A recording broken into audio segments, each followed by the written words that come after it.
Hello बच्चों, कक्षा 8 में देखिए आज आपका है पाठ 4। पाठ 4 का नाम है गुरु भक्ति। गुरु भक्ति में आपको ध्यानपूर्वक सुनना है और इसका अनुसरण भी करना है।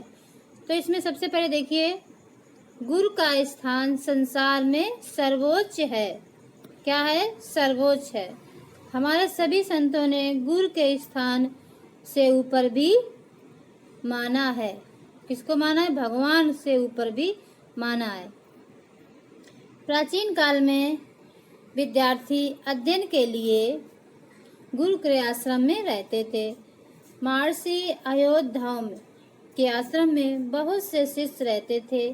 वे सब अपने गुरुदेव की श्रद्धा से सेवा किया करते थे। एक दिन शाम के समय वर्षा होने लगी। वर्षा की ऋतु बीत गई थी।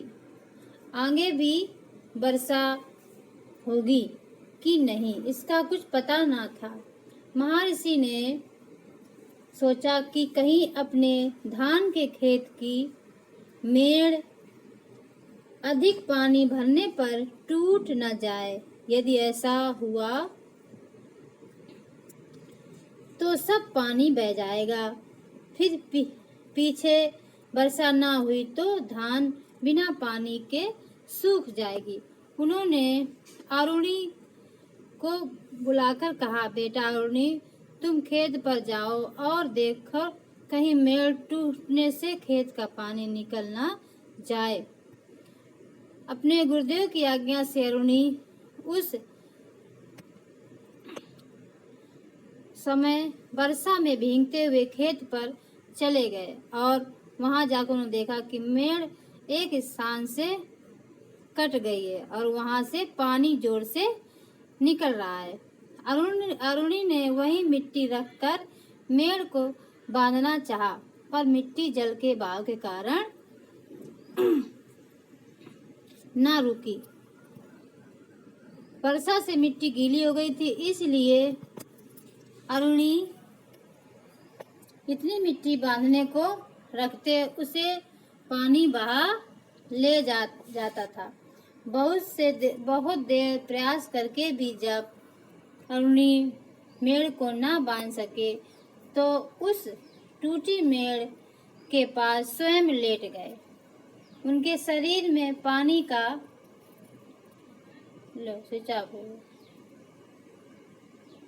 उनके शरीर में पानी का बहाव रुक गया। उनके शरीर से पानी का बहाव रुक गया, क्योंकि जहाँ से पानी बह रहा था वहां पर अरुणी लेट गए और उनके लेटने से पानी का बहाव रुक गया। रात भर अरुणी पानी भरे खेत में मेड़ से सटे लेटे रहे। सर्दी से उनका शरीर अकड़ गया, लेकिन गुरुदेव के खेत का पानी बहने ना पाए। इस विचार से शरीर में पीड़ा होने पर भी चुपचाप पड़े रहे। सवेरा होने पर सब विद्यार्थी गुरुदेव को प्रणाम करने आए, पर अरुणी ना आ सके। तब महर्षि ने दूसरे विद्यार्थियों से पूछा, अरुणी कहाँ है? विद्यार्थियों ने कहा, कल शाम को आपने अरुणी को खेत की मेड़ बांधने भेजा था, तब से वह नहीं लौटा। महर्षि उसी समय अन्य विद्यार्थियों को लेकर अरुणी की खोज में निकल पड़े। उन्होंने अरुणी को खेत पर जाकर पुकारा। अरुणी से ठंड के मारे बोला तक नहीं जाता था। उन्होंने किसी प्रकार गुरुदेव की पुकार का उत्तर दिया। महर्षि ने वहां पहुंचकर उस आज्ञाकारी शिष्य को उठाकर हृदय से लगा लिया और आशीर्वाद दिया, पुत्र अरुणी, तुम्हें सब विद्याएं प्राप्त हो। गुरुदेव के आशीर्वाद से आगे चलकर अरुणी बड़े विद्वान बने। ये आपका पाठ समाप्त हुआ। इसमें आपने क्या सीखा? इस पाठ से आपने सीखा कि किसी भी कार्य को मन और श्रद्धा से करना चाहिए। धन्यवाद।